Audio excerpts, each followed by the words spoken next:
Kata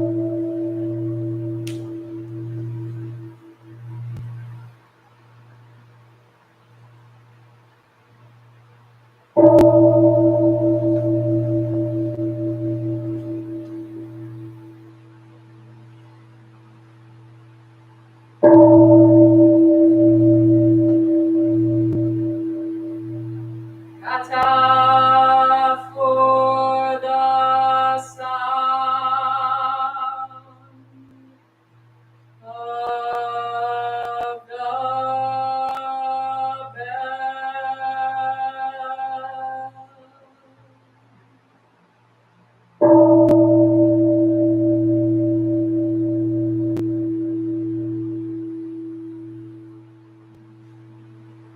Mind calm, body at ease, breathing quiet, sentiment benevolent.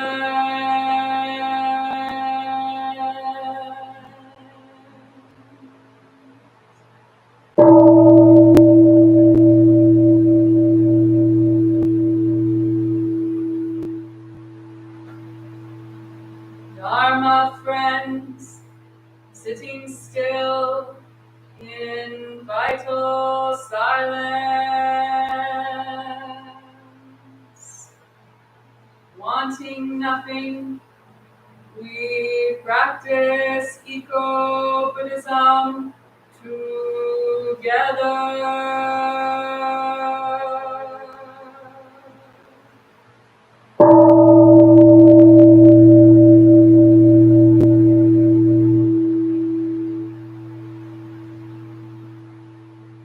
The sound of the temple bell booms for all to cease from conflict. May the way of Buddha usher in the dawn of non-violent global village forever.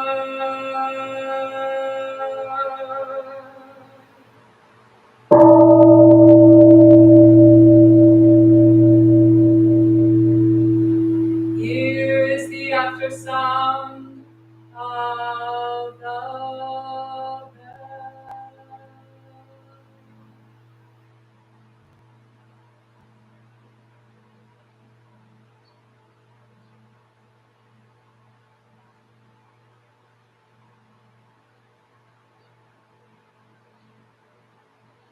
Thunder of silence, light after Dharma rain.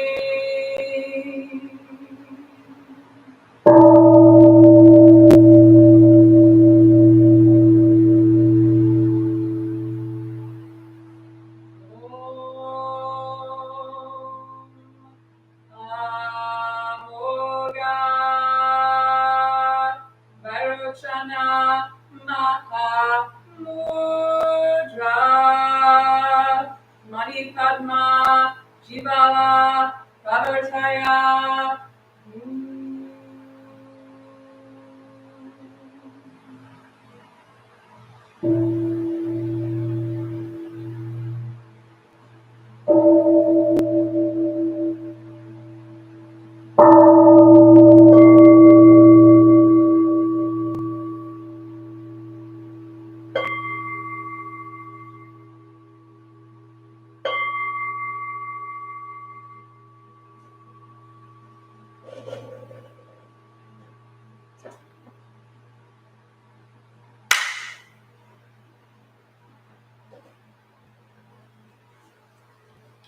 Please stand and join me in chanting of the refugees.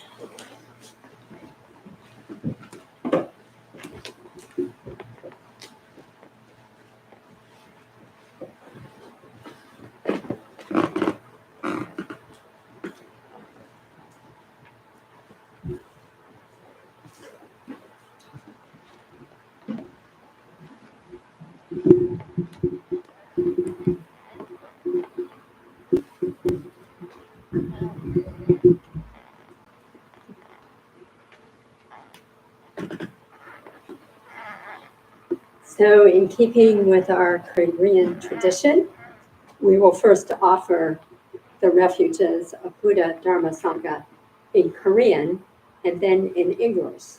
So please just follow along, throw your voice in as best you can.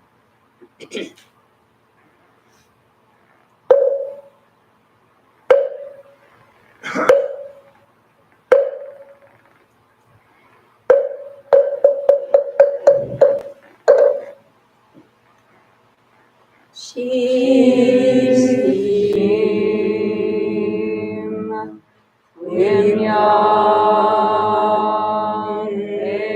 Vimyane Shivang Sanse Chenmang Chare Sanju Ilche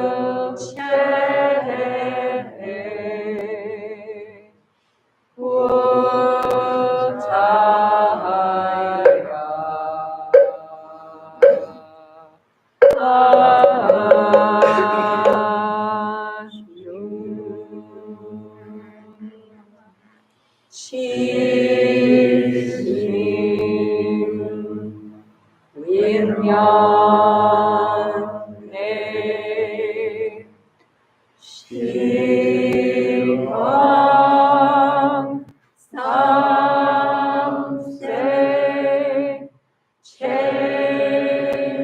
Chenmang Chare Sanju Ilche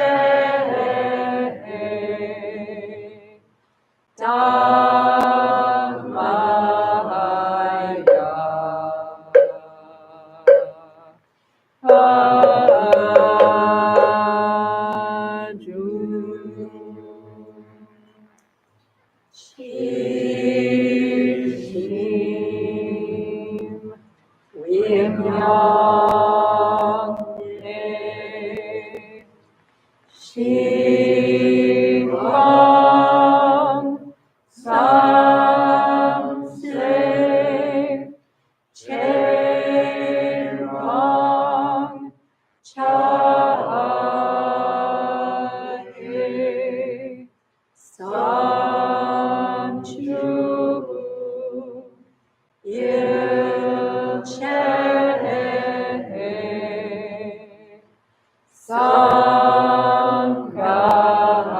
Sanghaya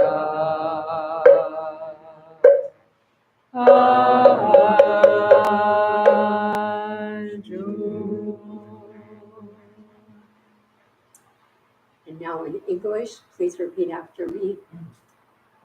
I go for refuge to the Buddha. I go for refuge to the Buddha And resolve with all beings. and resolve with all beings. I will cultivate a heart of enlightenment. I will cultivate a heart of enlightenment And realize the great way. and realize the great way. I go for refuge to the Dharma. I go for refuge to the Dharma And resolve with all beings. and resolve with all beings. I will penetrate the teachings. I will penetrate the teachings And uncover oceans of wisdom. and uncover oceans of wisdom.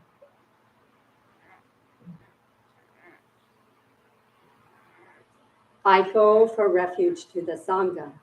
I go for refuge to the Sangha And resolve with all beings. and resolve with all beings. I will seek peace and happiness for the many. I will seek peace and happiness for the many.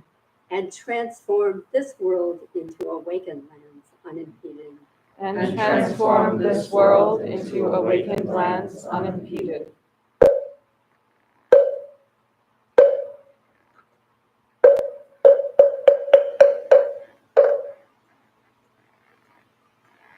Please be seated for another shorter period of meditation.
Please join me in some stretching as an end to our meditation practice. Working with body, breath, and mind.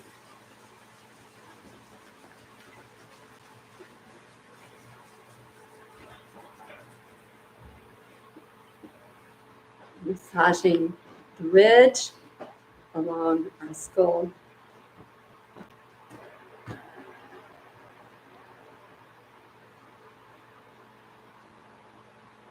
And the earlobes.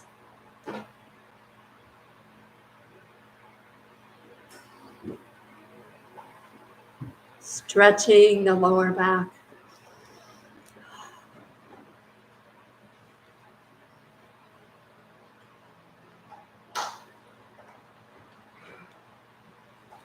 And upward to the sky.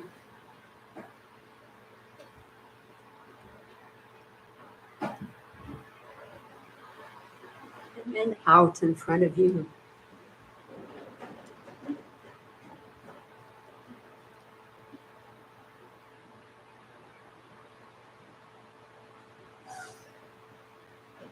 It's time as we sit up. Stretch upwards. We then stretch to the left.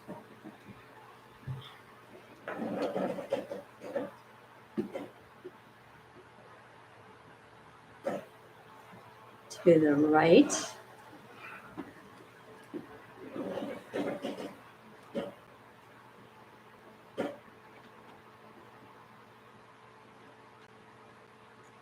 And then clasping our hands behind us. Lean all the way forward.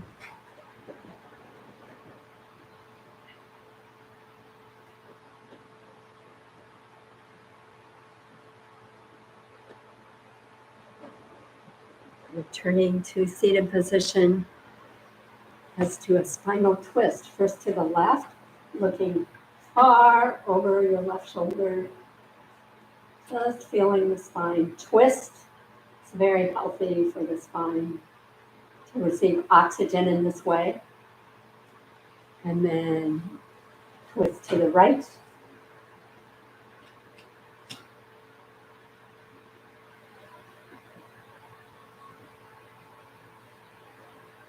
Placing your hands at the base of your hips.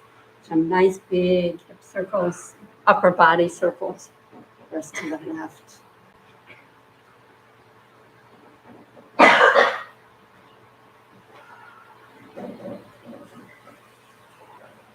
And then to the right.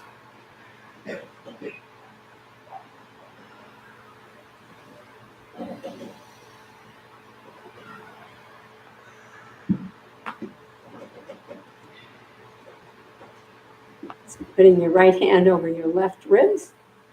So lean to the right. Another way of working with the spine.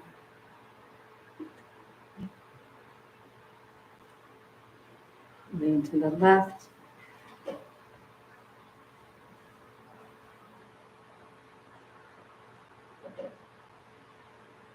Grasping your hands behind your head at the base of the skull. Some sharp outward breaths.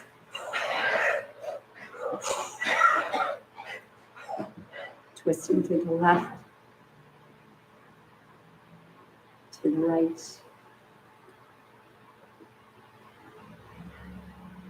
Switching upwards. And as you drop your hands, do some deep abdominal breathing.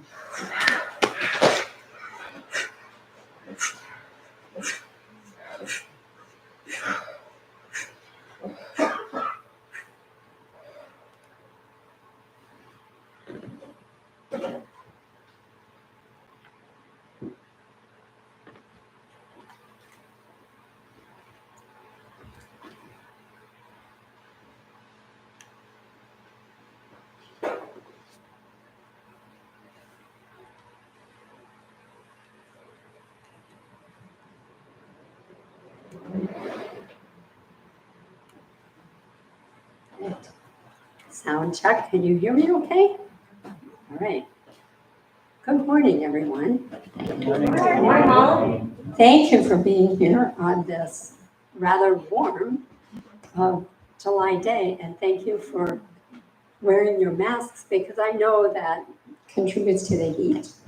I apologize for taking mine off, but I think you can hear me a little bit better. I see many new faces today, and so those who are new, who've come here for the first time, thank you for coming through the gate. That is a barrier to a lot of people, an intimidation point for visiting the Zen Buddhist temple. But just out of curiosity, how many people are new today, the first time? Very nice, thank you so much. So about a month ago, maybe 6 weeks ago now, the clergy of the temple, which included Haji Sunim, myself, Jagwa, and Hayun, had an opportunity to travel to Korea for a conference on women in Buddhism around the world. And so we're very grateful for the opportunity to go, grateful for you allowing us to go. We didn't have services for all the time we were gone. And so apologize for that, but also appreciate the support that you gave us in going. My only wish was that all of you could have been with us because it was truly an amazing trip. And I wanted to talk about it a little bit today to let you know what that experience was like and some of the things that we learned that hopefully will enrich our Sangha a little bit. First, I just wanted to talk about the culture of Korea and what that was like encountering this Asian culture that has been there thousands of years. So when we arrived in Korea, we were immediately given very warm welcome by our hosts who greeted us, made sure we got through all the COVID testing that we had to do, took us to the place we were staying, and so on. And then from then on, starting the following day, we had a host assigned to us each day to take us around on tours, to translate for us, and to just in general make us feel like family members. So one of the things I wanted to comment on about Korea is it's very much a gift-giving culture. And I've not encountered this in the West. And so I was a little bit surprised. I want to show you some of the gifts that we received. So this scarf that I'm wearing, we all received scarves when we met the Grand Patriarch of the Choge Order, which is our Korean Zen. It's like meeting the Pope or something in Korea. And he is a very renowned artist, and he created these hand-painted scarves for all of us. So we got to take them. Another of the Zen masters that we visited, I don't know if I can get this one off. This is very contemporary. So we got a little sort of band, I guess it's a lanyard or whatever you call it, to keep our masks when they're off our faces. So that's kind of clever and also handmade, very much appreciated beads, meditation beads.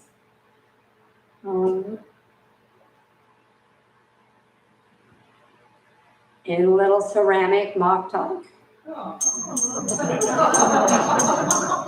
And so these mock talks were hand painted for us by tourists who visit one of the monasteries on the temple stay program. And I'll talk a little about that in a minute. And we had an opportunity to visit a hermitage, which my image of a hermitage is always, oh, that's a little sort of rustic hut, no running water off in the woods where a monk or a nun sits in isolation. Not true in Korea. The hermitages are as big as this property that we have here, and many people are living there. So we did visit a nun's hermitage that was high in the mountains near, I believe, Hienza. And one of the nuns had made these little gifts. They must get a lot of visitors because they had these things ready for us and just offered us each these gifts to bring back. So whenever we went to visit a monastery, there was always someone there to greet us and to share tea with us. So that's sort of the custom. After we got back, I learned a little more about this gift-giving tradition because we had taken gifts too, but we really had not probably taken enough gifts, or the right kind of gifts, or known how to present them. So I looked up what the expectations are. I wish we'd known this before we went. So if you go now, you will know. So the proper etiquette is to reciprocate with a gift of similar value when receiving a gift from your Korean colleague or host.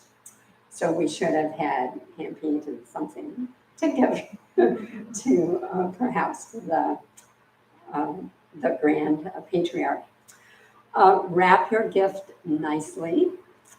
From the conference leaders, the conference sponsors, we received sort of a hand-wrapped, packaged, wrapped in cloth, very beautiful wrapping that contains some books.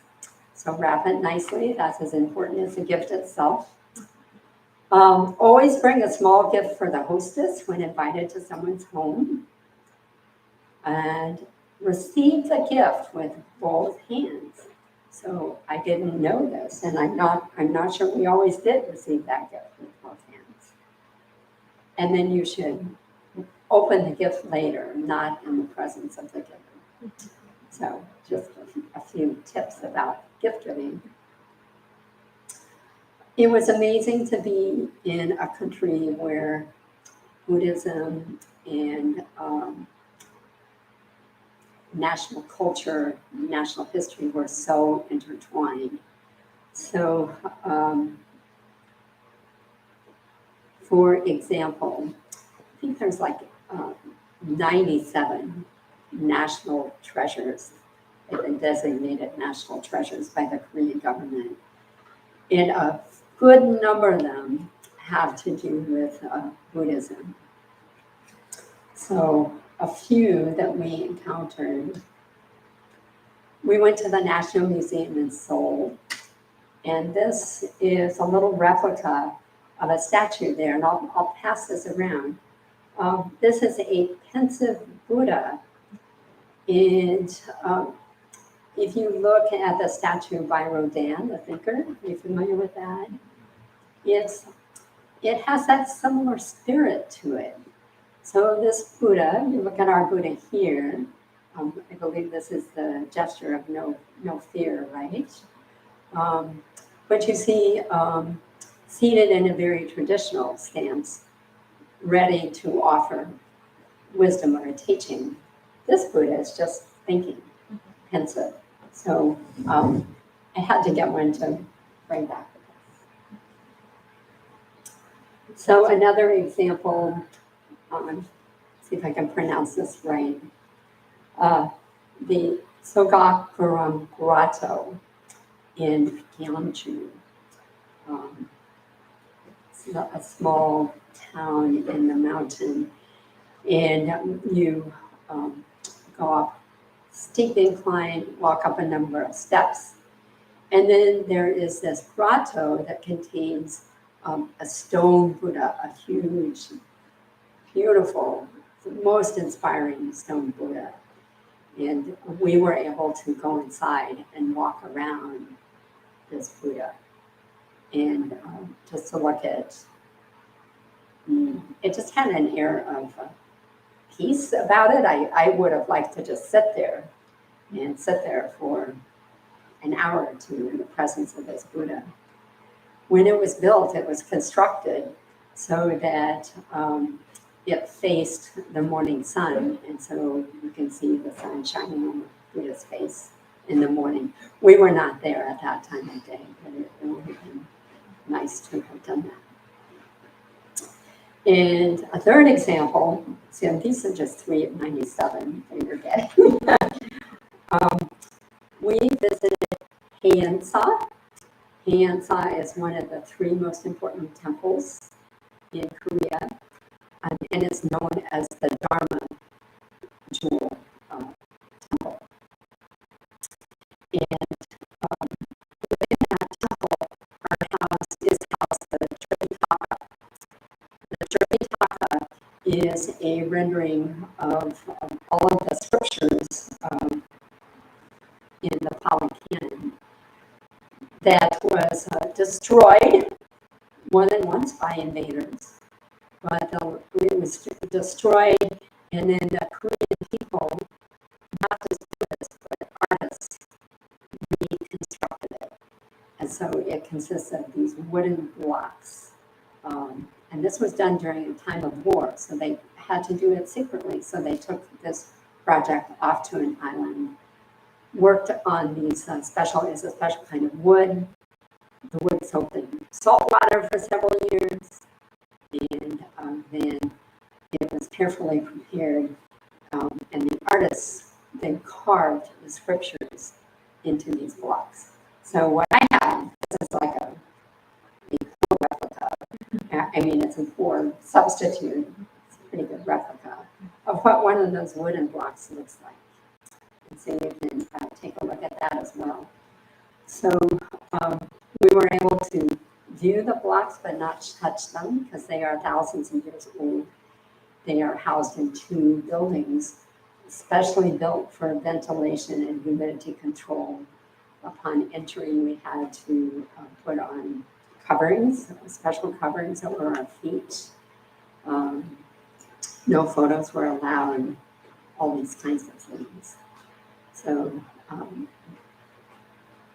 that was one of the national treasures that I especially appreciated seeing. Buddhism, I think, in Korea has this, I would say, nation protecting sort of image or reputation, because in times of conflict and war, and there have been many, because Korea is this peninsula with resources and very desirable. So the Chinese have invaded it, the Japanese have invaded it, and so on and so forth throughout history. In these troubled times, Buddhism was always there for everybody, offering a place of stability and peace. And from time to time, the monks even took up arms to protect the nation. So even though most people in Korea these days are not Buddhist, it's very much part of their culture. So again, I wanted to see, well, what are the statistics on Buddhism in Korea these days? And 44% have no religion, 30% are Protestant, 23% Buddhist, 12% Catholic. So these are changing times. And yet, the Buddhist iconography, the Buddhist monasteries, the Zen masters are still revered and well cared for. In Seoul, we visited Chogyesa, is that the right way to say it, Chogyesa? Which is the head of the Korean Chogyey order.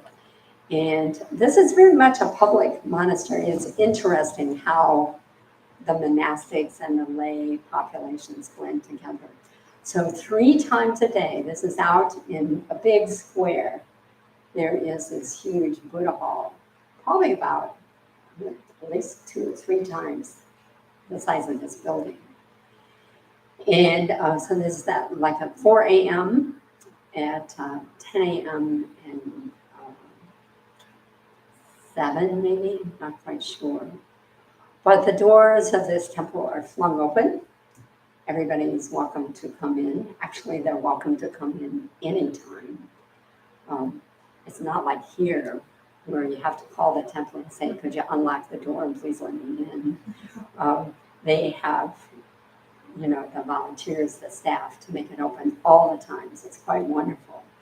So you can go in. We saw many lay persons there sitting, looking at chanting books, praying.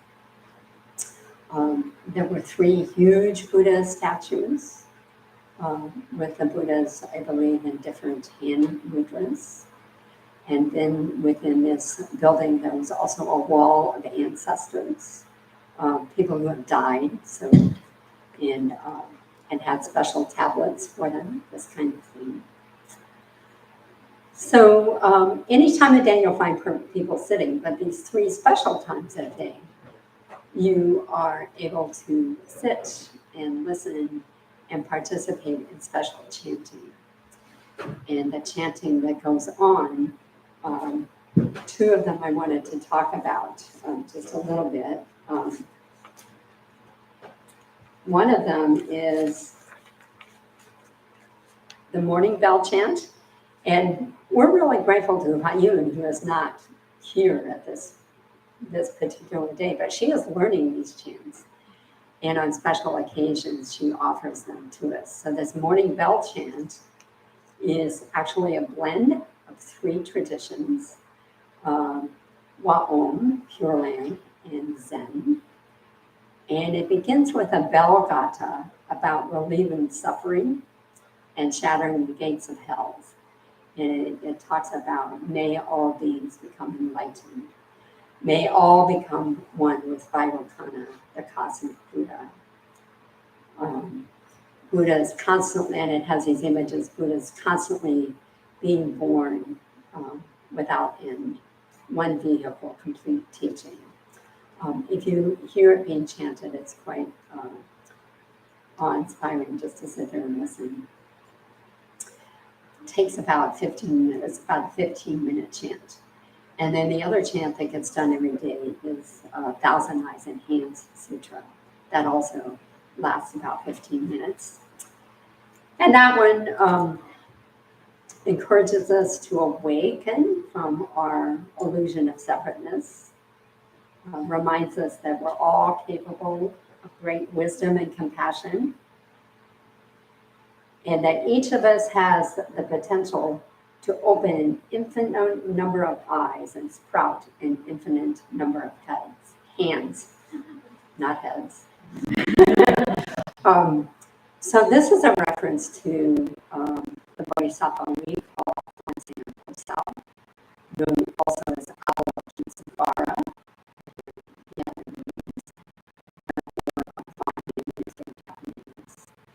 And this is the Bodhisattva of great compassion. So 1,000 Eyes and Hands Sutra is very much celebrating and reminding us of that.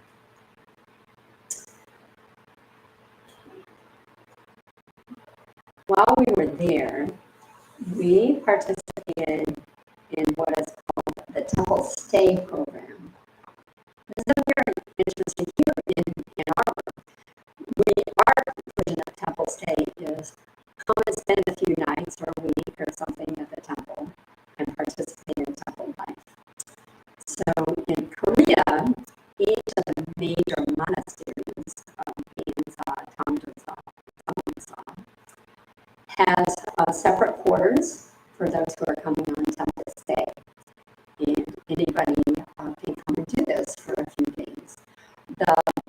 I found the living quarters to be quite luxurious. It felt like 5-star hotels. Not at all what I was expecting, because monks are known as being pretty ascetic. I have a feeling those ascetic practices were happening somewhere, but they were out of our viewpoint. So one of the places that we stayed at, for example, had a very spacious room, and then a separate screened-in porch that had a tea service on it. And so you could sit there and meditate, have tea with your friends, and so on. So So while you're there, you're invited to participate in the life of the monastery. The life of the monastery begins quite early in the morning at Heiansa when we were there. Service was offered. Public chanting service began at 4:07 a.m. What an interesting time. The reason for the 4:07 was that they needed time for the monks to file in and get their places and so on. And so we were there at 4:07. We heard the morning bell chant.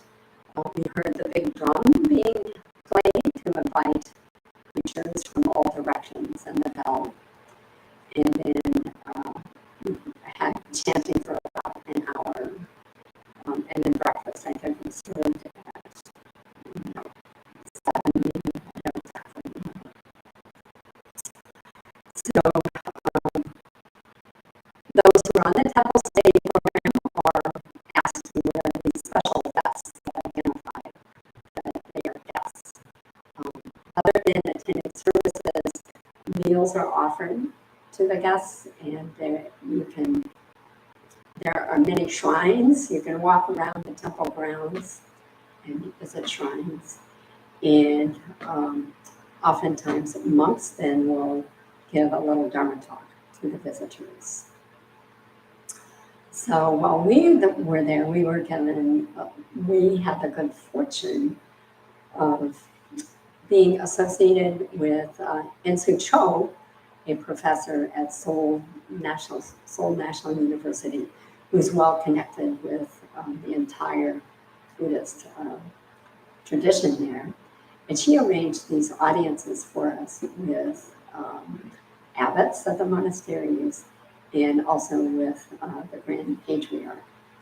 So when we had these audiences, and also we had Haji Sunam with us, and Haji Sunam has been to Korea more than once, and actually one of the abbots remembered her from the 1981 visit, 1980 visit. And he said, "Oh, I remember somebody coming from the West End. It was Samusin, and I thought your name was Suka." So amazing that he remembered her as Suka, which she was back in those days. So this time with the Zen masters, the abbots, was very intimate, and each of them offered us a little Dharma wisdom. So I wrote down a couple of things that inspired me from these audiences, and maybe Japa, Haji Sunam, you would add others. But so this, I think, was at Hansa, Young Sunam, or was that Young Sunam?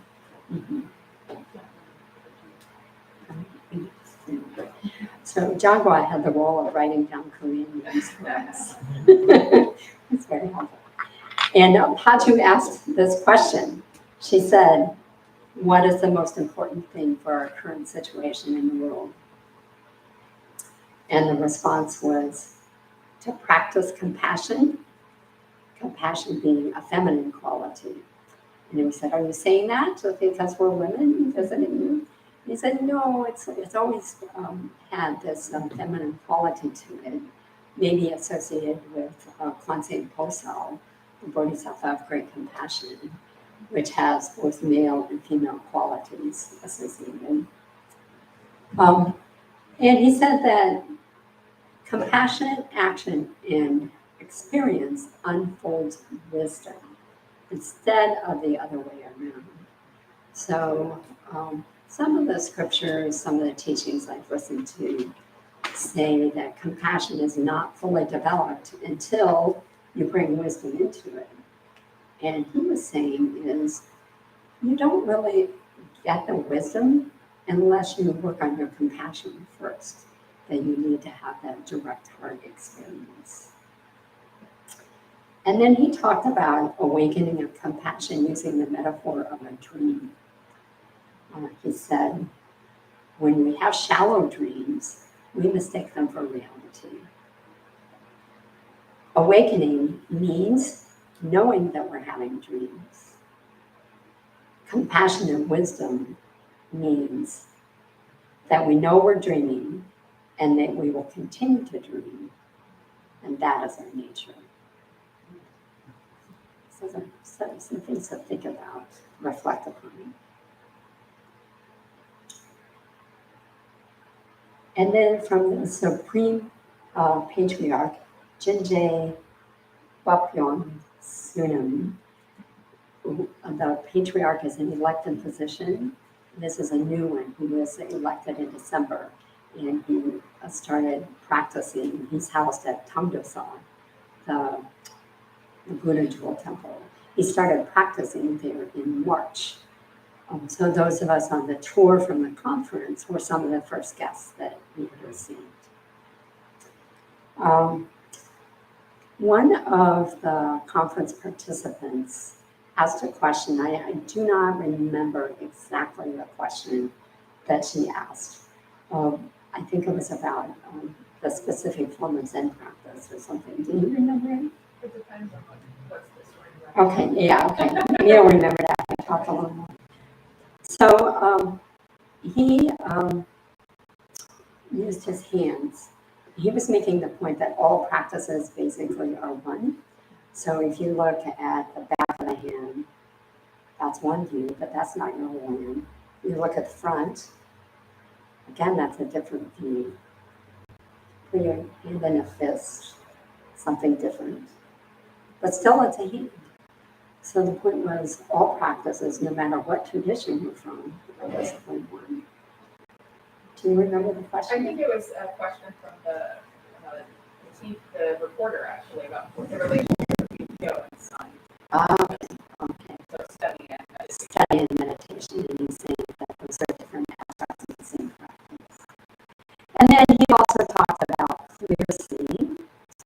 So that if you are looking at a mountain, you put your finger right in front of your eye, you might not see that mountain. And if you're an artist, as he is, you see things that untrained people do not see. So you may see the subtle variations of color in the vegetation, and so on and so forth. So encouraging us then to cultivate our clear seeing, whatever it is that we do. So those are just two tidbits I remember. There's so much, and we came home with some books from the Hanma Women centers that were hosting the conference. There's a female Zen master, Dame Sun, who wrote these books, and we're very interested in diving into those as well. So I'm going to stop here and just invite comments and questions. Jagwa, Hutchinson, anybody out there who has questions. We have about 10 minutes. And then this is when we get to, in addition to writing down Korean names, Jagwa is our microphone. That's right.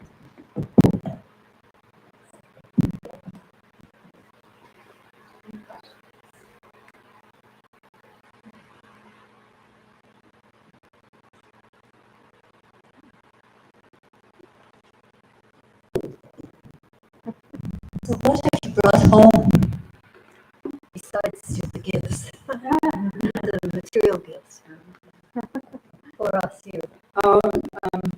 So many things, and I'm just beginning to process it. I feel like I had the chance to reconnect with our Korean roots, and that Korean Zen has a lot to offer us that is unique and deserves us paying attention to. In particular, the words of wisdom from the Zen masters, which I will do much more study on and much more sharing with them. future.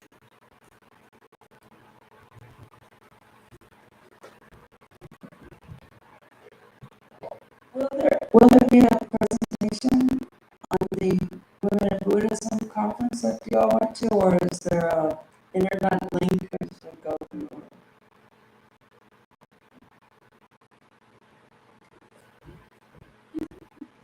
Would you like to answer that? They had that to Haji Sunam. Haji Sunam was our representative, our speaker at the conference on women's Buddhism. She was invited to come and to speak about the development of Buddhism in the West as one of the first people here, and having practiced 40 years. She had a lot to say about the flavor of Buddhism that we have developed, the experience. So are you going to share the talk with us? No.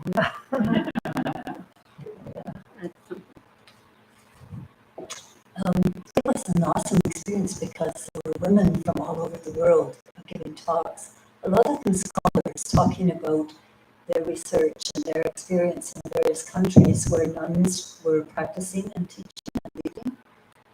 And I think that I was the storyteller among all the speakers, and I told many of the story of this temple. And while it might have seemed like it was about me, it was really about so many people who have been here over the last 40 years. It's just really, credit has to be given to everyone.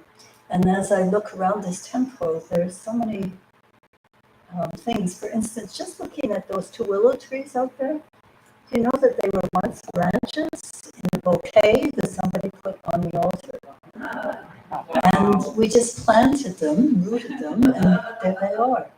And so our whole complex of buildings here, our elders, the people coming, are all about what I offered in some stories. A little ineptly, I would have liked to have done better on your behalf, but it was a privilege to be there and to be able to be with Jagwa Ma'um and Hayun, who's away with her twins on a little vacation this weekend.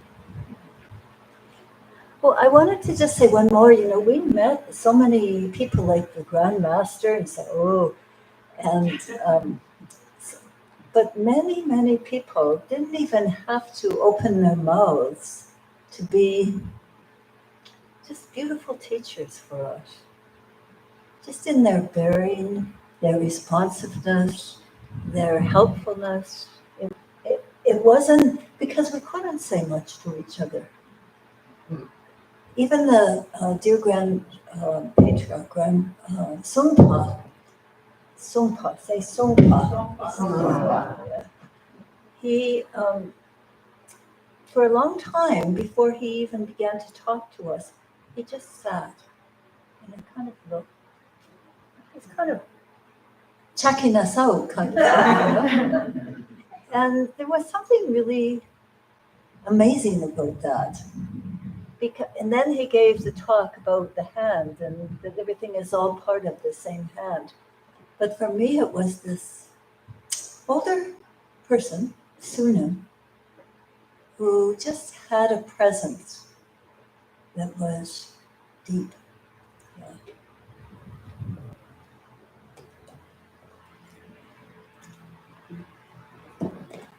Oh, and Ilshu, I would add, the conference was recorded and it is probably available on YouTube. So you can look for the link. What was your biggest takeaway for your own personal Zen practice that you brought home with you?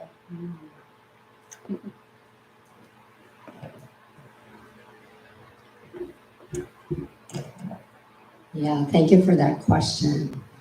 I was so inspired when I was sitting with these 50 monks doing practice, and they were so refined in everything that they did. The way they arranged their robes, the way they sat down together, some of the more experienced monks would look down the line and make sure everybody was lined up before they were allowed to sit down. But so the takeaway was everything counts. Everything counts. And just to pay attention to the details of what we're doing in every moment.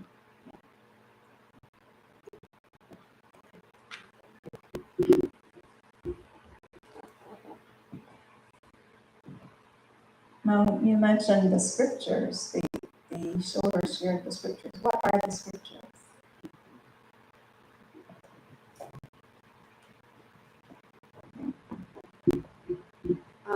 You're referring to the tablets?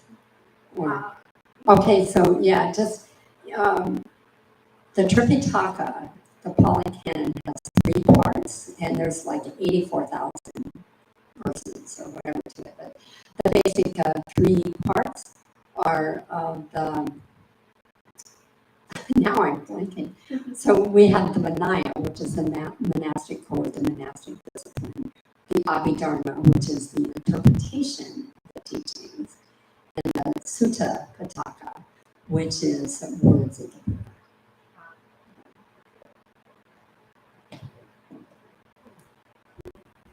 So we do not have just one Bible in Buddhism. Our canon is always being developed. But the basic original one, which is precious and we all work from, is that Tripitaka, the sutras, the rules for behavior, and then the psychology of how to work with those. I'm just curious, in what ways were you able to see, what was the phrase, compassionate wisdom shown through practices?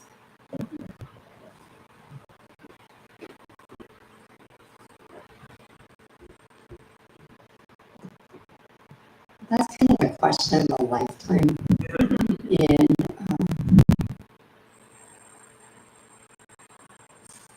I would say it seems like everyone we encountered in Korea, whether they were monks, nuns, just people on the street, had this deep sort of sense of caring for one another. And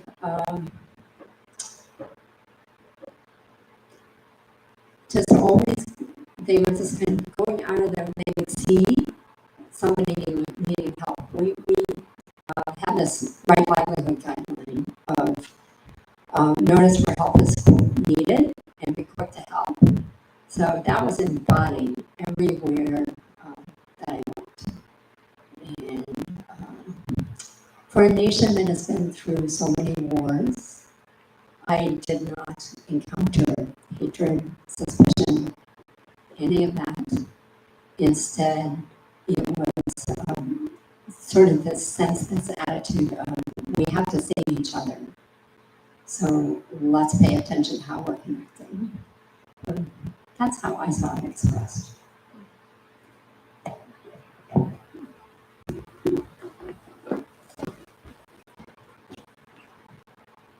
I'd like to hear some about the culture of women in Buddhism in Korea, and if they were important or if they were important in the services and how so.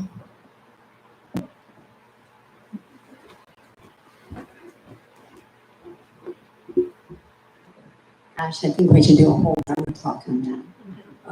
Just to briefly touch on that. The sponsor of the conference, Hanma Sunam organization, is mainly women who are running that. And there's a Master Deheng Sunam. It's very popular throughout Korea.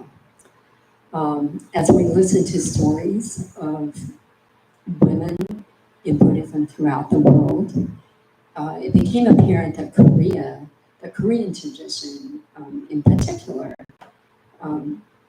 is well developed, and women are very prominent in the tradition. So we're lucky that we come from that space.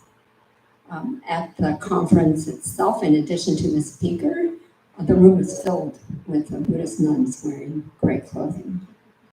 And they were very kind to us. If you were here last week, you noticed that I got a new robe that was given to us by the nuns because they said that we wear our underwear,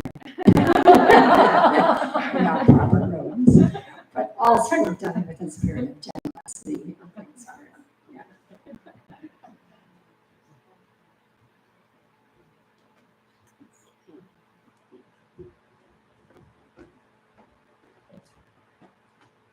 What was your favorite part? What was your favorite part, Mom? I've not figured that out yet. And I don't know. I don't know. I don't know if I will figure that out. I just loved all of it. There were so many favorite parts. Yeah. Everything was extraordinary. So maybe one last question. Oh, two last questions. Are there any other tricks you want to try to do, based off of experience from this?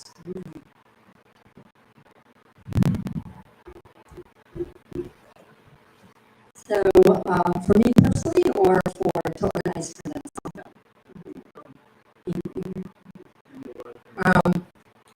I tend to be a homebody. I don't much like traveling, but and I was reluctant even to go on this trip, but I'm so glad that I did. I would hope to put my energy into making it possible for others to go to Korea and reconnect with the roots as I did.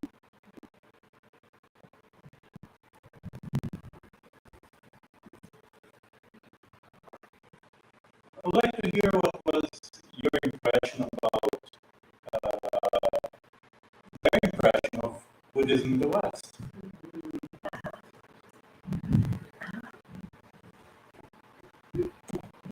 I wish they were here to answer that question.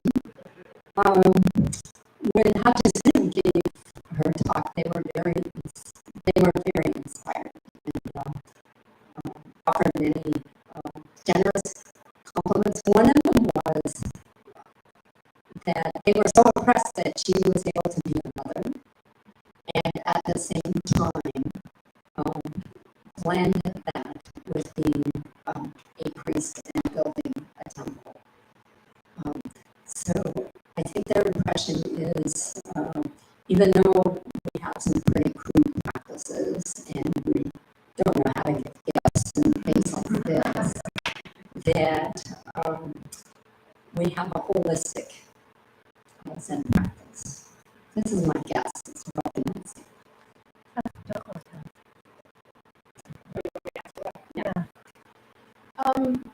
So this was the first time I'd ever been in a country that has a history of a monastic tradition in Buddhism, and so it's quite normal to see monks and nuns just walking down the street in a big city, where it might be quite rare to see that in Ann Arbor at least. And so when we would meet with the monastics, I think the first question was sort of like, what are you? Are you a Sudam? Are you a nun? Are you not? Your hair you don't have a shaved head. So they were kind of trying to fit us into their model of where we belonged. So the closest thing that in Korea existed for folks like me, who is a layperson, I'm married, I work full time, and then I'm here as a volunteer essentially, was Buksa, which is Dharma teacher or lay teacher. So that they were sort of like, oh, okay, Buksa, okay, yes, that fits into our model of what you could be. But my sense was that we were in some ways a precious novelty, that we had a Korean lineage that has been going on in the West for over 40 years. That's sort of quite rare. There's not many Korean teachers who had ambitions to come to the West and establish Sanghas here were successful at doing so or at keeping them going. And so I think there was a real appreciation for the fact that we knew some of the chants, even though we can't speak Korean, that we knew some of the etiquette and practices around visiting temples. And so it felt like we were sort of second cousins in a way, that we were kind of rediscovering each each other for the first time in a little bit different contexts that we're coming from, but the heart of the practice was, I think, evident to both of us. That was my personal experience. Thank you. So obviously more to come on Korea and sharing of our experiences. So thank you for your questions, participating today. I would like to now pass this over for announcements. Actually, let's do the 4 great vows first, reminding us of why it is that we're here. So please repeat after me. All beings, one body. All beings, one body. I vow to liberate. I vow to liberate. Passions, one root. Blind passions, one root. I vow to terminate. I vow to terminate. Dharma gates, one mind. Dharma gates, one mind. I vow to penetrate. I vow to penetrate. The great way of Buddha. The great way of Buddha. I vow to realize. I vow to realize.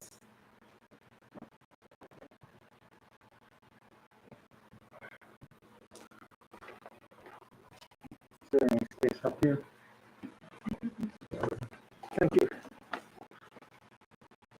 Oh, thank you for a wonderful window into South Korean Buddhism. I'm so happy you got to go, and it inspires more trips. I'm some of everyone. I know most of you by face now, and some new people too, which is great. And we're going to continue on here like this for this rest of the summer, I believe. 10 a.m. and 4 p.m. services on Sunday. We do have a few special events coming.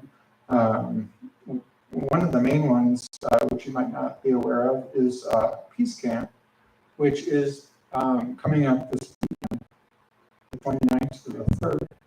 And it's our first time out in the woods for, I don't know how many years we've had COVID, 2 or 3? 2? Yeah, so we're finding that we're safe to be around each other, especially outdoors. And speaking of that, after the service today, we do have an opportunity to take part in the preparations for the camp. And we're going to be following under Magamuk, and he's going to lead us moving tables and chairs from the basement to the outdoors. So if you have a few minutes to stick around after the service, that'd be great. We'll be out here talking too, which is a luxury of the sort of post-COVID seriousness. And if you have any questions, feel free to ask.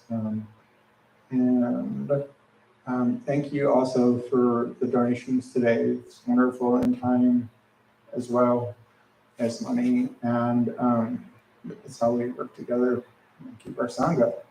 And I guess that's just about it. We do have, I know, time for questions, and I remember also we've got in the basement here, not the basement. We have been elevated. We are elevated. Recovery Dharma will now meet in the library, which is the yellow building. Walk out, and you can't miss it. It's a big yellow building, and you go up the steps and down the first floor. The yellow building, temple actually. Well, it's a big yellow building. Yeah. So I would say that's that'll wrap it up for this week. But hope to see you here again sometime soon. And I'll pass this back on over to Mo. Thank you, Sundar. So now I invite you to stand and join me in 3 formal vows. Also, if we could have 1 or 2 people help us pick up the second row of cushions, that would be great.